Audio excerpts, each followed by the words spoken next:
আসসালামু আলাইকুম রহমতুল্লাহ।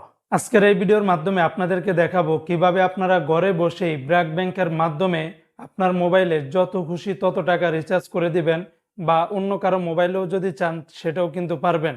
তো বন্ধুরা, কথা আর বাড়াবো না। আপনার শুরুতে যেটা করতে হবে, আপনার যদি ব্র্যাক ব্যাংকে যদি আপনার যে কোনো একটা যদি অ্যাকাউন্ট থাকে, সেই অ্যাকাউন্ট থাকলেই আপনি কিন্তু ব্র্যাক ব্যাংকের যে অনলাইন অ্যাপস রয়েছে আস্থা, সেই আস্থা অ্যাপসটিকে আপনারা ওপেন করে নেবেন। আর এই আস্থা অ্যাপসটি আপনারা কিভাবে রেজিস্ট্রেশন করবেন বা কিভাবে অন করবেন সেটা কিন্তু আমার এই ভিডিওর ডিসক্রিপশন বা কমেন্ট বক্সে পেয়ে যাবেন। তো বন্ধুরা, আস্থা অ্যাপসটি আপনারা ওপেন করার পরে আপনাদের এখানে ইন্টার ইউজার নেম এবং পাসওয়ার্ড দিয়ে ওপেন করে নেবেন। তো আস্থা অ্যাপের হোম পেজে আসার পরে ইন্টারফেসটা ঠিক এরকমভাবে চলে আসবে। তো আপনারা শুরুতে একদম নিচের দিকে এখানে লক্ষ্য করতে পারবেন যে মোবাইল টপ আপ, এখানে ক্লিক করে দিবেন।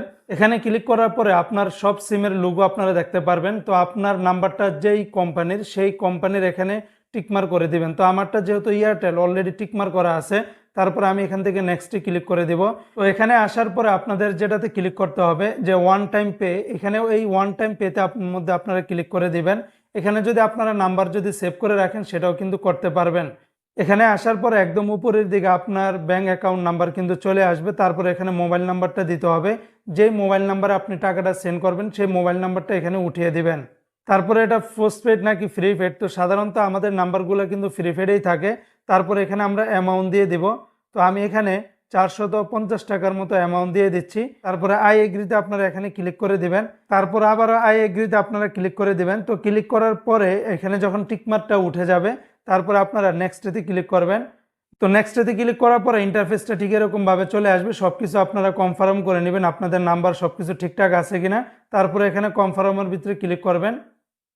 ক্লিক করার সাথে সাথে আপনাদের যেই মানে অ্যাপসের যেই নাম্বারটা দিয়ে আপনারা রেজিস্ট্রেশন করেছিলেন, ওই নাম্বারে একটা কোড নাম্বার আসবে। সেই ওটিপি নাম্বারটা এখানে উঠিয়ে দিতে হবে। তো কোড নাম্বারটি দেওয়া হয়ে গেলে তারপরে এখানে ভেরিফাইয়ের ভিতরে আপনারা ক্লিক করে দিবেন। তো ভেরিফাইতে ক্লিক করার সাথে সাথে আপনাদের টাকাটা কিন্তু সেন্ড হয়ে যাবে। এটাকে কিছুক্ষণ সময় আপনারা অপেক্ষা করবেন। তো দেখুন, আমার অলরেডি মোবাইলের ভিতরে 452 টাকা বা 450 টাকা কিন্তু আমি এখান থেকে রিচার্জ করে দিয়েছি, এবং এটা সব কিছু এখান থেকে চলে আসছে। এবং এটার রিসিপ্টটা কিন্তু আপনি চাইলে ডাউনলোড করেও রাখতে পারেন, অথবা এটা এইভাবেও রাখতে পারেন। এবং সাথে সাথে আপনার ব্যাংক থেকে সব ধরনের মেসেজ কিন্তু আপনার মোবাইলের ভিতরে চলে আসবে। তো বন্ধুরা, এইভাবে আপনার যদি ব্র্যাক ব্যাংকে একটি অ্যাকাউন্ট থাকে, আরও নানা ধরনের সুবিধাগুলি আপনারা পেয়ে যাবেন।